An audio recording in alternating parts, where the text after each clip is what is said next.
All right, folks, what is going on? This episode 352 of the First and Frame Rate Show. I am VF Baller, and today we have a loaded show. I mean, the day is loaded. I came across this article by The Athletic. Shout out to Jeff Schultz. I mean, him and his interview with Arthur Smith was phenomenal, and I want to break this entire interview down. I'm going to go through the quotes, I'm give you my thoughts and opinions, and everything in between that. So, hang on. This is going to be a really good one. So I walked away impressed with what he said. I love what he said, and I skimmed through it. I didn't read the whole thing, but I skimmed through it. I wanted to give you a natural reaction of some of the things I've seen, but the things that I've seen so far, the some of the quotes that I've seen were like excellent, and I was like, nah, I have to do a video on this. I actually was going to do a full video and not just a show on it at one point, but I decided to wait, and I was like, I'm gonna, wait a minute, let it digest, and then I'm gonna put it on the next episode of this podcast so you guys could get, the full, the full context and everything that I feel about this interview. I think is excellent, and I love the fact that Arthur Smith is out here talking like this, and it's going to work out very well. If this is your first time here, welcome to the First and Frame Rate Show. I'm VF Baller. Over here we talk about Georgia Southern and Atlanta Falcons football. And once again, we're back on the Atlanta Falcons, and we're going to talk about Arthur Smith. If you want to listen to this outside of YouTube and Rumble, you can find this on Anchor, Stitcher, Spotify. I'm also on Apple Podcasts and Google Podcasts. All the links are down in the description. If you want to donate, all that good stuff, all that information is down there. All right, let's go ahead and get into this. I am so glad that we hired this coach. I've always, been kind of wary and kind of skeptical of what could be, what cannot be when it comes to hiring coaches, and rightfully so. I mean, we had our ups and downs with coaches. Like I said, I think Smitty was good. Dan Quinn had a flash. We don't want to talk about Petrino, Mora, so Dan Reeves, okay. June Jones. I mean, we know how it all went down. But with this guy here, Coach Arthur Smith, if I feel like this is the turning point of this franchise. We all know how close he was to winning the Super Bowl, but I think with the mindset this coach has, what he's trying to implement, and the things that he said in this article, and the things he's trying to do to implement things on his team, I think we're really at a turning point. Draft picks, players that we're bringing in free agent wise, the GM comes in as well, the whole mindset, all this is like really good stuff. So, like I said, the link will be down in the description for this article. We're going to talk about this. Like I said, Jeff Schultz, phenomenal article. Falcons Arthur Smith focus on winning, says tanking is the dumbest thing. And I totally agree with that. I don't care what you do in life. You don't sit around to tank or whatever the case may be. You're out here trying to win football games, and that's all that matters. That's all that matters. So we're going to read this, and I'm going to give you a little bit of, my commentary on everything that goes through this. I'm not going to read the entire thing, obviously. I'm just going to try to get to the quotes or whatever the case may be. Let's see. We're going to start right here. Asked if he and General Manager Terry Fontenot has spoken about the 2023 draft when the two quarterbacks, Bryce Young and C.J. Stroud, are projected as the first two picks. Smith responded, "This is a waste of time and a waste of your time and my time if you want to talk about 2023." Point blank. And that's the way it should be. Why would you guys as fans, and this is the one reason why I talked about this in my last episode, it's okay to root for your teams. If we happen to end up with the 2023 first or second round, first and second overall pick, it is what it is. But no matter what, every time you go out there on that field, you go out there to fight, you go out there to play, you go out there to win. And you want guys that want to do that regardless if you're the least talented team or you're the most talented team. Because no matter what type of talent you have, if you're not playing up to your strengths or you're not playing down to your weakness, you're probably going to end up losing games. So I don't know if that made sense, but I hope y'all understand. But it's a waste of time. Why would you get in that whole mindset of wanting to lose games? Also, he said, "It's the dumbest thing I've ever heard. What team would not try to win football games? If you don't, there are going to be consequences, okay? You're at the top of the draft, I got it. But you're in a very transactional phase of the National Football League right now. Trades in the draft, trades for quarterbacks. It's a different landscape when Jimmy Johnson took over the Dallas Cowboys in '89. It was pre-free agency. The famous Herschel Walker trade. They blew it up. Went 1-15. It was a long rebuild. That is not the same NFL as today. Back then, people would give their firstborn and before they gave away picks. People are still going off old narratives, and it's comical. Any good team knows how to rebuild every year. I'm going to repeat this and highlight this. People are going off old narratives, and it's comical. I agree. It's getting old, and it's laughable to hear people constantly say, oh, do this to get the top pick. Any good team knows how to rebuild every year. Any good team. So stop it. The Falcons traded Matt Ryan in March and are continuing their painful journey towards a manageable salary cap situation. Their roster again will be stocked with low-budget free agents and on one-year contracts. And with that combination with more difficult schedule than last year, then the MGM Sportsbook Texas give them an over-under win projection of 4.5, tied with the Texans for the lowest in the league. Smith don't care about predictions, but he has strong thoughts on who he believes, on those who believe the organizational tanking in 2022 would be beneficial. Quote, there are a lot of people who are invested and love the strategies of a team building. They're engaged, and they play pretend GM online. They pretend they know the salary cap, and they pretend that they know what the locker room is like, and they pretend to know what it's like to put a game plan together, and they pretend to know what they know about life in NFL, but they have no idea. I'm going to read that again. There's a lot of people who are invested and love the strategies of a team building. They're engaged, and they play pretend GM online.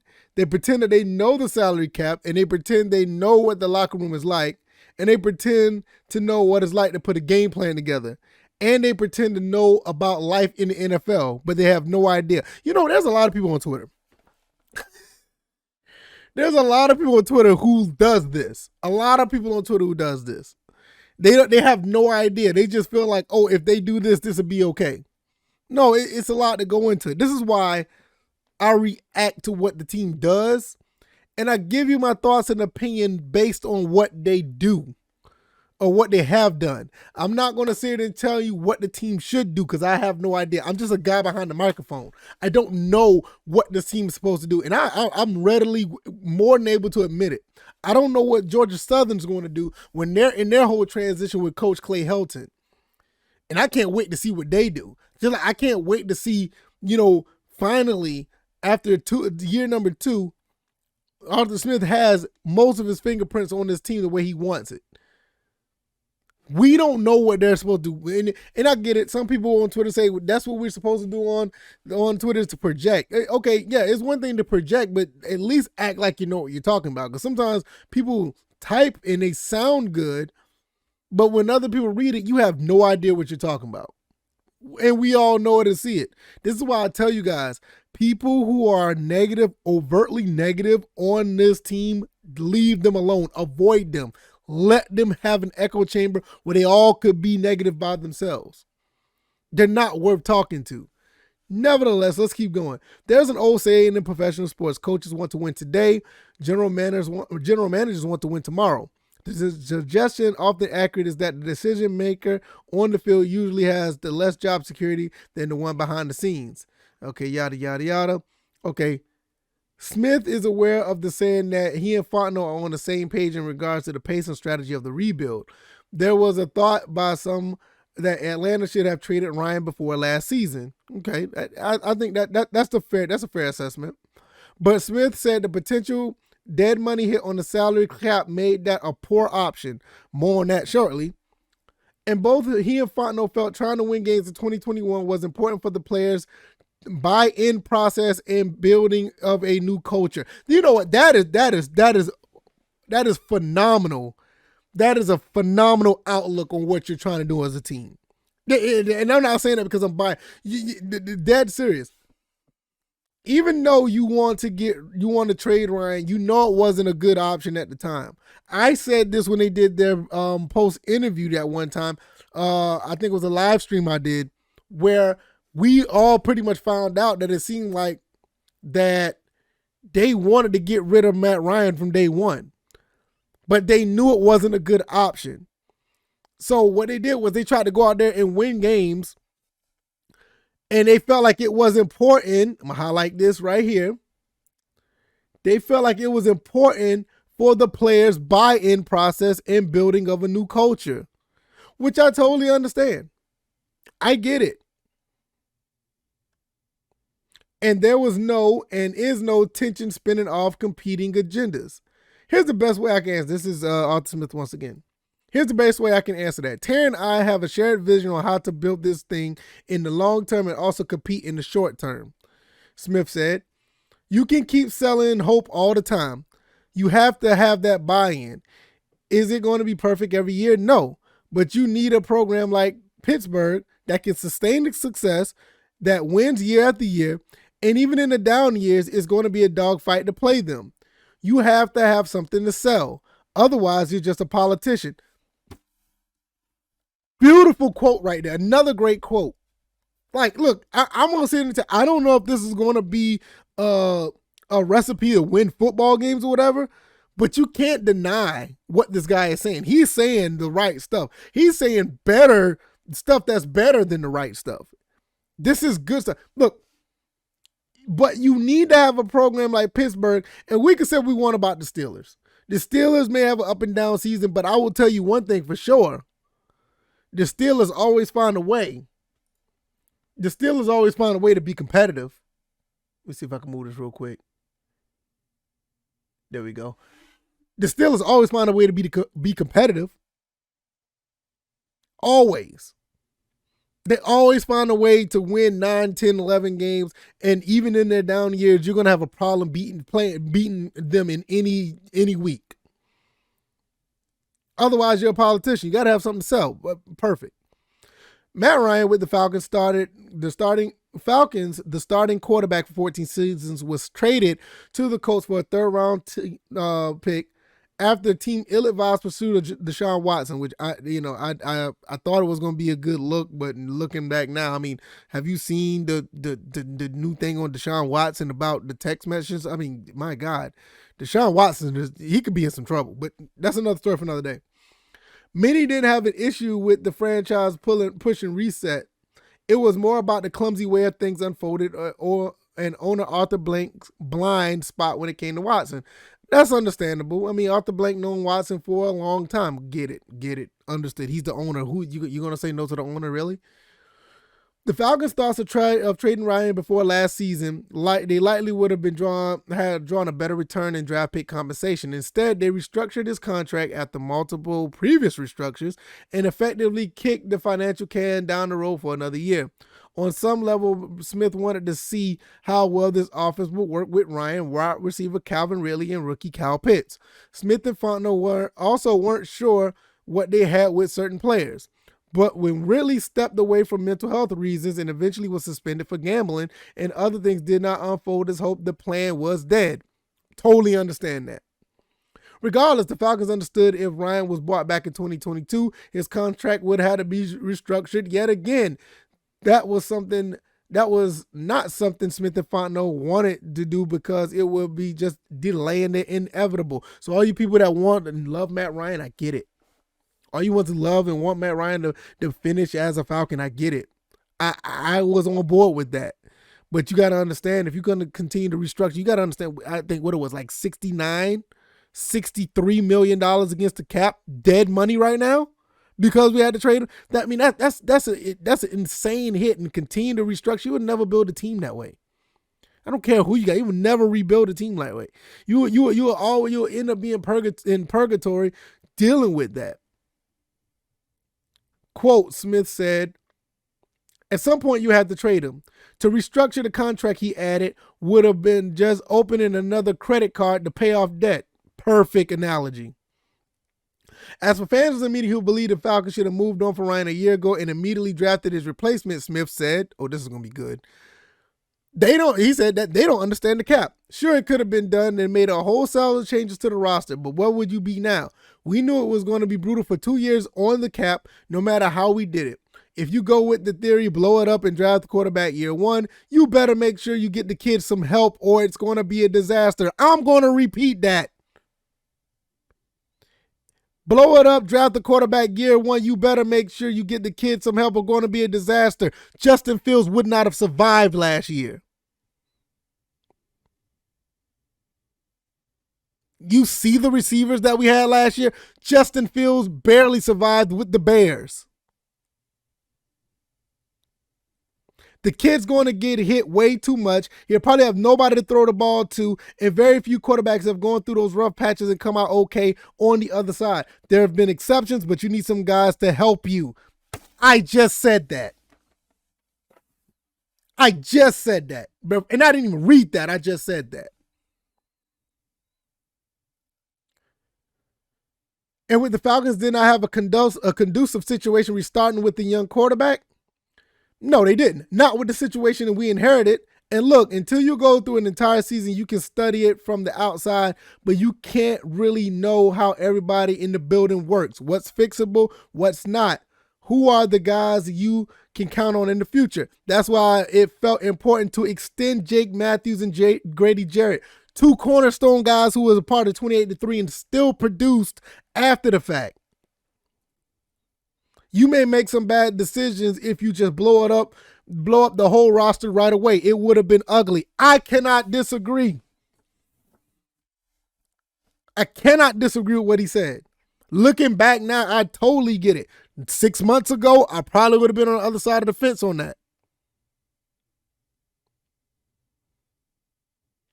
The record may also be ugly in 2022, but Smith doesn't deal with losses well, but he processes them better than he was as a player in high school. Okay, he talking about times in him in high school, back in North Carolina. Okay, I get it. There were pluses from the Falcons going 7-10 last season, not just because winning 7 games on the roster was credit to mostly good coaching. Let's back that up and say that again. Winning 7 games with that roster was credited to mostly good coaching. I told y'all I believe we have a good coach here. I hope you guys believe the same thing. Smith likely liked the buy-in level from many, but not all players. They went 7-2 in one-score games in contrast to the late game collapses that haunted recent Atlanta teams. I cannot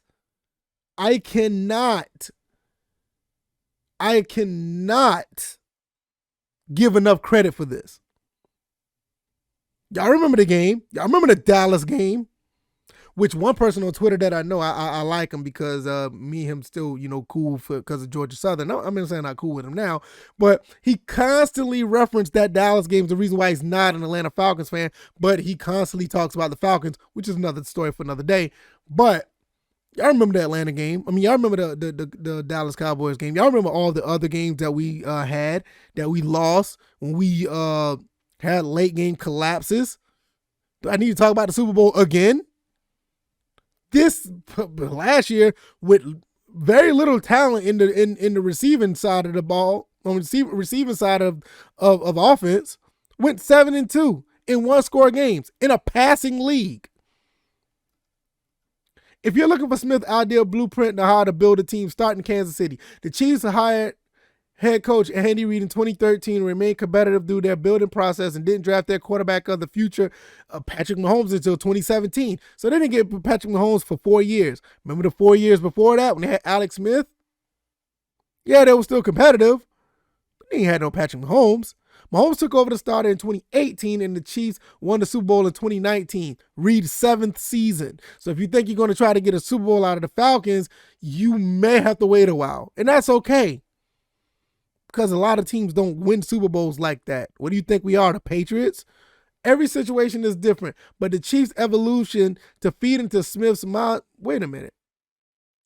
Every situation is different, but the Chiefs' evolution Their evolution feeds into Smith's mindset of getting the foundation laid first. Even if the Rams, for all the attention paid to the mortgage in the future for veterans, which I talked about the Rams on another episode, which I don't want to really get into, but I think there were some nefarious things of going into the Rams winning the Super Bowl and making LA a prominent market in the NFL sphere. Because LA is a dead market for the NFL. A lot of people don't want to talk about that. Them giving them a Lombardi trophy may boost that, but that's another story for another day as well. Even the Rams paid for all the attention paid to the mortgage in the future for veterans, had a strong roster in place before the deals for Matthew Stafford and others. Yeah, they had a strong roster in place because they tried to give them a Super Bowl in 2016. And I say gave because I like I said, there's very nefarious situations with that whole situation, but I don't want to get into that. If the Falcons' decision to draft quarterback Desmond Ridder in the third round was smart because they see potential in him, and he was a low risk investment. If Ridder doesn't project out as a potential starter, the Falcons can draft another QB in 2023. Until then, the roster will continue to morph. Yeah, that is true. I agree with that. I want to win. I want to have urgency. You're never promised anything. You don't know what's going to happen for a year now. And I'm not talking about this job. I mean, in health of life, I'm not trying to be philosophical here, but I like the makeup of our team. I do too. I like where they're going. I like where we're going. I like where you guys are going as well. We have a lot of guys who are hungry, guys who are competitive, guys who have 1-year deals and feel like they have something to prove. Guys who have 1-year deals and feel like they have something to prove, and they can flip back and pay these guys because of the excellent salary cap space that they will have next year. Did I just not talk about this? We, as a team, have something to prove. And that mindset just not aligned with tanking.